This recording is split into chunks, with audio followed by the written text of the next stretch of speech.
Formula ఈ car race కేసులో మరో కీలక పరిణామం చోటు చేసుకుంది. మనీ లాండరింగ్, ఫెమా నిబంధనలు ఉల్లంఘించారనే అభియోగాలపై మాజీ మంత్రి కేటీఆర్ కు ఈడీ అధికారులు నోటీసులు జారీ చేశారు. జనవరి 7న విచారణకు హాజరు కావాలని ఆ నోటీసులో పేర్కొన్నారు. ఇదే కేసులో కేటీఆర్ తో పాటు సీనియర్ ఐఏఎస్ అధికారి అరవింద్ కుమార్, హెచ్ఎండిఏ మాజీ చీఫ్ ఇంజనీర్ బిఎల్ఎన్ రెడ్డి కూడా ఈడీ నోటీసులు అందించింది.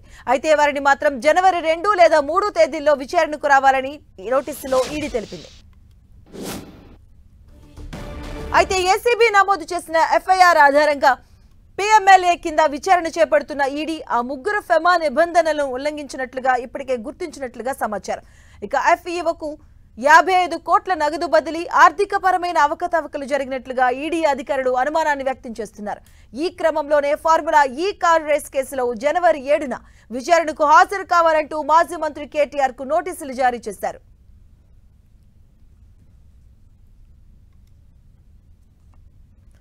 ఇదే అంశానికి సంబంధించిన పూర్తి అప్డేట్స్ మా కరెస్పాండెంట్ సునీల్ అందిస్తారు. సునీల్, రాష్ట్రంలో తీవ్ర రాజకీయ ప్రకంపనలు సృష్టిస్తున్నటువంటి ఫార్ములా ఈ కార్ రేస్ కేసులో ఈడీ అధికారులు దూకుడు పెంచారు. ఇప్పటికే ఏసీబీ అధికారులు ఈ ఫార్ములా కేసుపై ఇప్పటికే కేసు నమోదు చేసిన నేపథ్యంలో ఆ కేసు ఆధారంగా ఏసీబీ నమోదు చేసినటువంటి కేసు ఆధారంగా ఇప్పుడు ఈడీ అధికారులు పిఎంఎల్ఏ యాక్ట్తో పాటు ఫారెన్ ఎక్స్చేంజ్ మేనేజ్మెంట్ అంటే ఫెమా యాక్ట్ నిబంధనల ప్రకారం ఈడీ అధికారులు ఈసీఐఆర్ కింద ఎన్ఫోర్స్మెంట్ కేస్ ఇన్ఫర్మేషన్ రిపోర్ట్ కింద ఇప్పటికే ఈడీ అధికారులు కేసు నమోదు చేసుకుంది.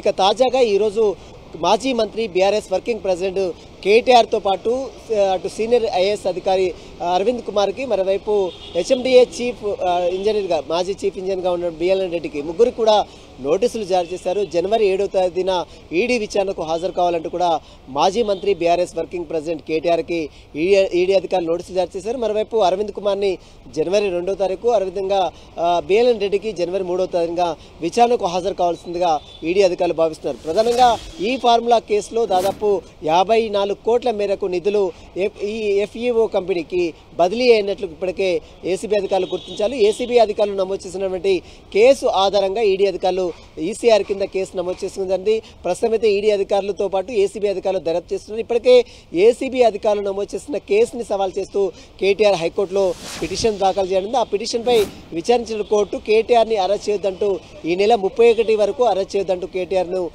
హైకోర్టు ఆదేశాలు జారీ చేసింది. 37వ తేదీ వరకు కూడా మరొకసారి హైకోర్టు విచారించే అవకాశం ఉంది. మరోవైపు ఏసీబీ అధికారులు కూడా ఇప్పటికే కౌంటర్ దాఖలు చేశారు. గతంలో నాట్ టు అరెస్ట్ని ఎత్తివేయాలంటూ కూడా ఆ కౌంటర్లో అనేక అంశాలు కూడా పొందుపరిచారు. ఆ పిటిషన్పై ఈ నెల 31వ తేదీన మరొకసారి హైకోర్టు విచారించే అవకాశం ఉంది. ఏసీబీ అధికారులు నమోదు చేసిన కేసుని సవాల్ చేస్తూ ఇప్పటికే కేటీఆర్ హైకోర్టులో వేశారు కాబట్టి మరోవైపు ఈడీ అధికారులు నమోదు చేసిన కేసుపై కూడా కేటీఆర్ నోటీసులు సవాల్ చేస్తూ హైకోర్టులో పిటిషన్ కూడా దాఖలు చేసే అవకాశం ఉంది. మధు, సునీల్, ఇప్పుడు హైకోర్టులో ఆయన వేసిన క్వాష్ పిటిషన్ పై 31 వరకు కూడా ఆయనకి కొంత వెసులుబాటు ఇచ్చింది. బట్ ఈడీ ఇప్పుడు నోటీసులు ఇచ్చింది. ఇక్కడ ఎలా ప్రొసీడింగ్స్ ఉండే అవకాశాలు ఉంటాయి? ఎస్, ఈడీ కేసు వేరు, ఏసీబీ కేసు వేరు.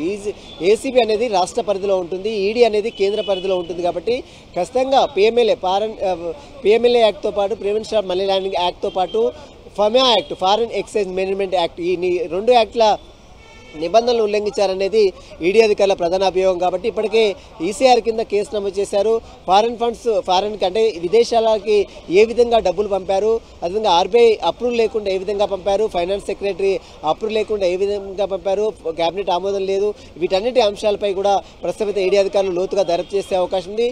మరోవైపు ఎలక్షన్ కోడ్ ఉన్న సమయంలో డబ్బులు ట్రాన్సాక్షన్ ఏ విధంగా చేశారు, అదేవిధంగా విదేశాలకు అంటే డాలర్ రూపంలో ఏ విధంగా డబ్బులు పంపారు, ఇదంతా కూడా నిబంధనలు అతిక్రమించారనేది ప్రధానంగా కేటీఆర్ పై వస్తున్న ప్రధాన అభియోగం. కాబట్టి దీనికి సంబంధించిన దానిపైనే పూర్తి వివరాలు కూడా ఈడీ అధికారులు సేకరించే అవకాశం ఉంది. ఇప్పటికే మనం చూసాం ఏసీబీ అధికారులు అటు కంప్లైంట్గా ఉన్నటువంటి ఐఏఎస్ అధికారి దానకిషోర్ స్టేట్మెంట్ కూడా ఏసీబీ అధికారులు నమోదు చేసుకున్నారు. అదే తరాలో ఈడీ అధికారులు కూడా దానకిషోర్ స్టేట్మెంట్ కూడా నమోదు చేసుకునే అవకాశం ఉంది.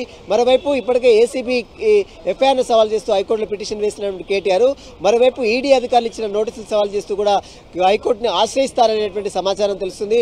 ఇప్పటికే ఇప్పటికే ఢిల్లీలో ఉన్నాడు కేటీఆర్. ప్రస్తుతం ఈ రోజు మన్మోహన్ సింగ్ అంత్యక్రియల్లో పాల్గొంటున్న నేపథ్యంలో మరోవైపు అతను వచ్చిన తర్వాత సోమవారం రోజు మరి పిటిషన్ హైకోర్టులో ఈడీ నోటీసులు సవాల్ చేస్తూ హైకోర్టులో పిటిషన్ కూడా దాఖలు చేస్తారని కూడా తెలుస్తుంది. మధు, సునీల్, అంటే ఈ కేసులో ఇంకెవరికైనా నోటీసులు ఇచ్చే అవకాశాలు ఉంటాయి అనుకోవచ్చు. ఎందుకంటే ఈ విషయంలో బ్యాంకర్లు కూడా వినిపిస్తుంది. ఎందుకంటే ఆర్బీఐకి సంబంధించి కూడా వారు నిబంధనలకు విరుద్ధంగా వెళ్లారు అని కూడా నోటీసులో పేర్కొన్నారు. సో బ్యాంకర్స్కి ఏమైనా నోటీసులు ఇచ్చే అవకాశం ఉంటుంది అనుకోవచ్చా?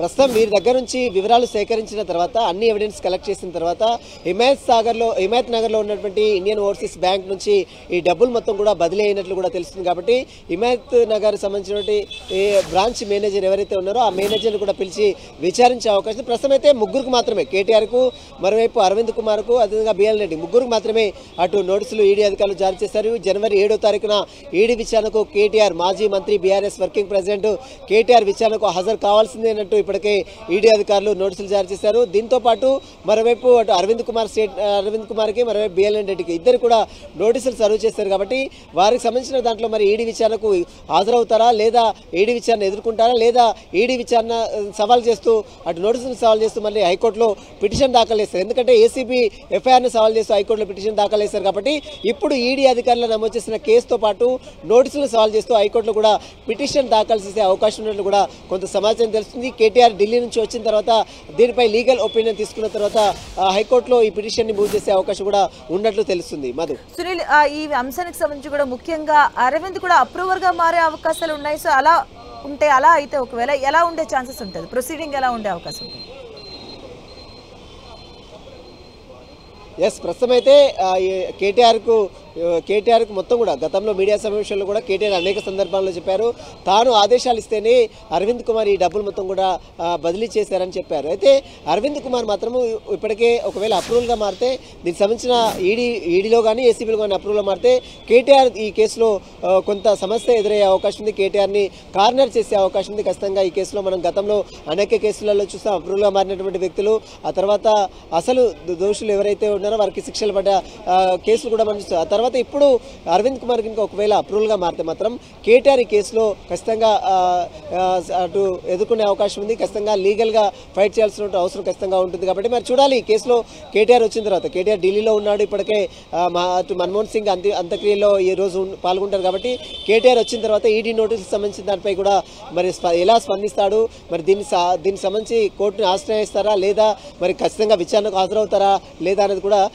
కేటీఆర్ వచ్చిన తర్వాత ఒక పూర్తి క్లారిటీ కూడా వచ్చే అవకాశం. ప్రస్తుతం అయితే ఈ జనవరి 7వ తారీఖున కేటీఆర్తో పాటు జనవరి 2వ తారీఖున అరవింద్ కుమార్, జనవరి 3వ తారీఖున బిఎల్ రెడ్డి ముగ్గురు కూడా ఈడీ విచారణకు హాజరు కావాలంటూ కూడా ఈడీ అధికారులు నోటీసులు జారీ చేశారు. ఇప్పుడు ఈడీ అధికారులు కేటీఆర్కి నోటీసులు జారీ చేయడం రాష్ట్ర రాజకీయాల్లో తీవ్ర ప్రకంపనలు సృష్టిస్తుంది. ఎందుకంటే ఈ ఫార్ములా కార్ రేసు మొదటి నుంచి అనేక ఆరోపణలు, అనేక అభియోగాలు కూడా వినపడుతూనే ఉన్నాయి. ఈ కేసులో ఇప్పటికే ఏసీబీ అధికారులు రాష్ట్ర పరిధిలో ఉంటుంది కాబట్టి అది ఏసీబీ దర్యాప్తు చేస్తుంది. దానిపై ఇప్పటికే హైకోర్టుకు వెళ్లారు, దాని మీద నాటు అరెస్ట్ తెచ్చుకుంది. కానీ ఈడీ విచారణ మాత్రం అంత ఈజీగా ఉండదు కాబట్టి ఖచ్చితంగా ఇదంతా కూడా కేంద్ర పరిధిలో ఉంటుంది కాబట్టి ఖచ్చితంగా విచారణకు హాజరయ్యే అవకాశాలు ఎక్కువగా ఉన్నట్టు కూడా తెలుస్తుంది. ఒకవేళ కోర్టుకు వెళ్తే మాత్రం ఖచ్చితంగా ఇన్వెస్టిగేషన్ సహకరించాలని చెప్పే అవకాశం కూడా ఉన్నట్లు తెలుస్తుంది. Okay, thank you sir.